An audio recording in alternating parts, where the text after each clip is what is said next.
Number आ रहे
हमारे लिए कितने गौरव के क्षण हैं कि हमारे बीच में भारत सरकार राव इंद्रजीत सिंह जी हमारे बीच में पहुंच चुके हैं। इन युवा भाइयों से मेरा अनुरोध है कि कुर्सियां छोड़ दें।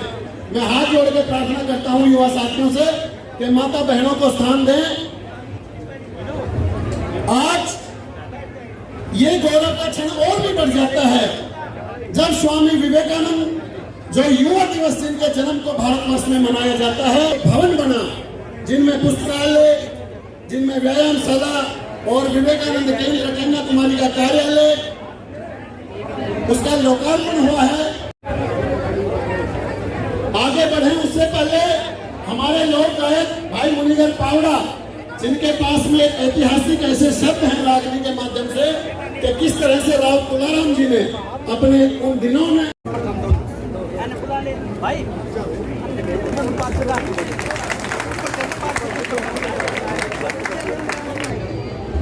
इसके बाद में मैं अनुरोध करूंगा कि हम यहीं रुके हैं।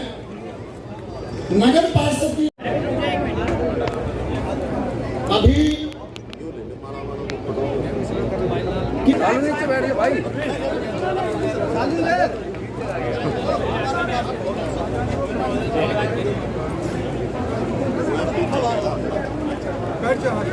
आजादी के अमृत महोत्सव का उत्सव, स्वामी विवेकानंद के भवन का लोकार्पण,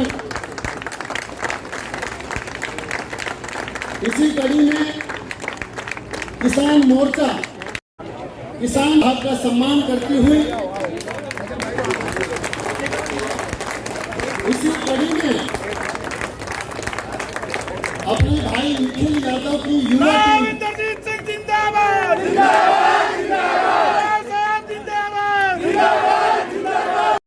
निखिल मांढैया सुपुत्र सजन पहलवान टीम के साथ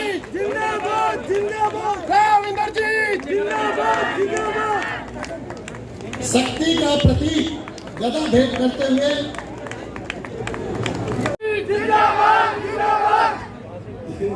यूथ वाले मेरे ख्याल से यूथ व्यायामशाला के लोग पैसे मांग रहे फिर जाना चाहिए।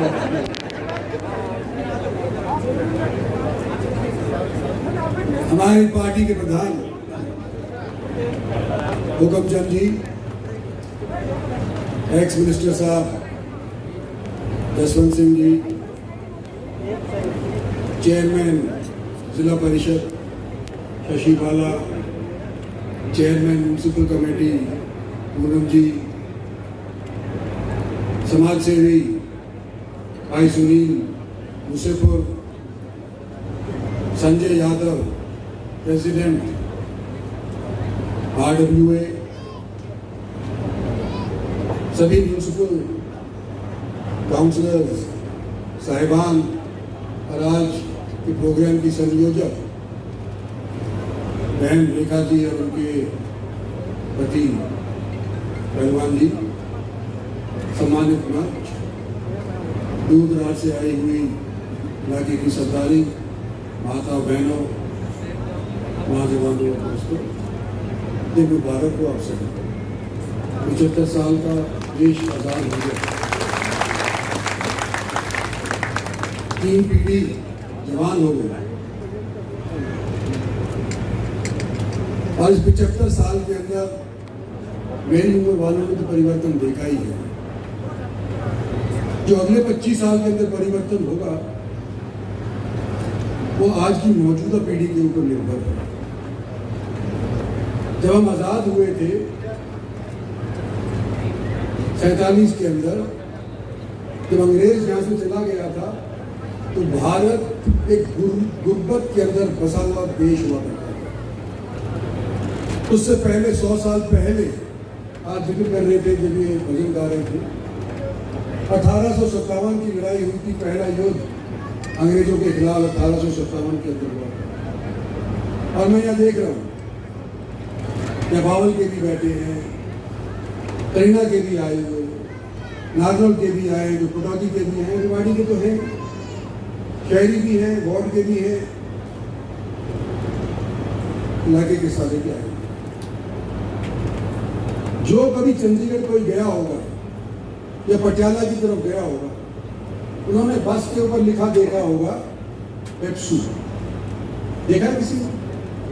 एक रोडवेज हुआ करती थी, पेप्सू रोडवेज, और वो बस कहाँ चला करती थी? चंडीगढ़ से चला करती थी और वो हमारे इस क्षेत्र के अंदर घुमाया करती। पेप्सू का मतलब क्या था? Patiala and east Punjab states. अब ईस्ट पंजाब स्टेट्स के अंदर सारे के सारे वो क्षेत्र आ गए जिन्होंने 1857 के अंदर अंग्रेजों के खिलाफ लोहा लिया। तो बावल को काट करके जींद को दे दिया, करीना को काट करके संगरूर को दे दिया, रिवाड़ी को काट करके पटियाला को दे दिया। अंग्रेजों से हारने का यह परिणाम हुआ 1857 के अंदर कि वो भी गुलाम, हम भी गुलाम, अंग्रेजों के तो थे ही, लेकिन हमारे को 1857 के बाद गुलामों का भी गुलाम बना दिया। और ये सुन्नी पूछे तो ठीक कह रहे हैं कि वो विद्रोह आज तक हमारे को सेक रहा है, हमारे को संगठित नहीं होने देगा। आज मैं सिर्फ अपने इस क्षेत्र की बात नहीं करना चाहता कि हमको संगठित होंगे तो शायद मुकाम पर पहुंच जाएंगे, लेकिन मैं आज देश के बारे में भी कहना चाहता हूँ। देश की 75 साल हो गए हैं, आज माली हालत हमारी पहले की निस्बत सुधर गई है, घर घर के अंदर नौकरी लगने की कोशिश की जा रही है, चिकित्सा फ्री मुहैया करवाने की जरूरत करी जा रही है।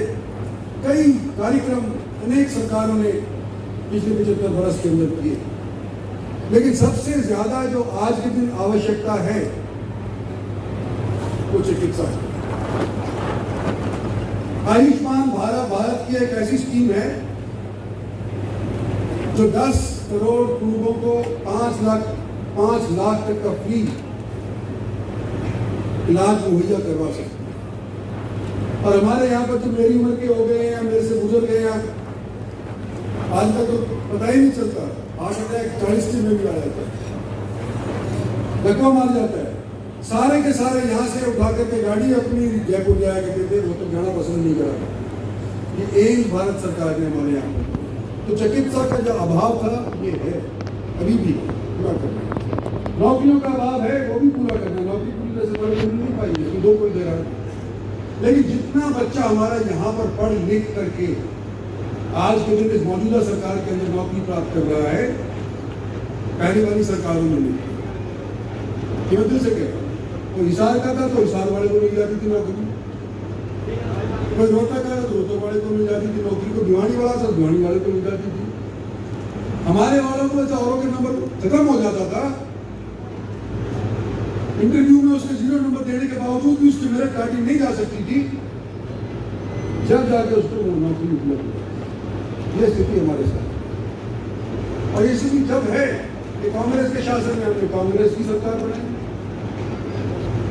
भारतीय जनता पार्टी के शासन में हमने भारतीय जनता पार्टी की सरकार बनाई, और हमारी वोट उस टाइम तो गिनी जाती है जिस दिन चुनाव होता है, और जिस दिन चुनाव समाप्त हो जाता है और जिस दिन पार्टी की टूटी बोलने लग जाती है चंडीगढ़ के अंदर, तो हमारे लोगों को भूल जाता है। ये बार बार होता है। मेरा सिर्फ एक आप लोगों से कहना है, और ये सब भी कह रहे हैं कि भाई आपने ये सरकार 2 बार बनाई, बोलो हाँ कि नहीं करी। आने वाले समय के अंदर सब कह रहा है कि तू बूढ़ा नहीं है, तू चल लड़ाई एक और लड़े। तो भाई अगर मैं लड़ लूंगा, तुम पीछे मेरी फौज ना रहे तो मैं क्या करूंगा?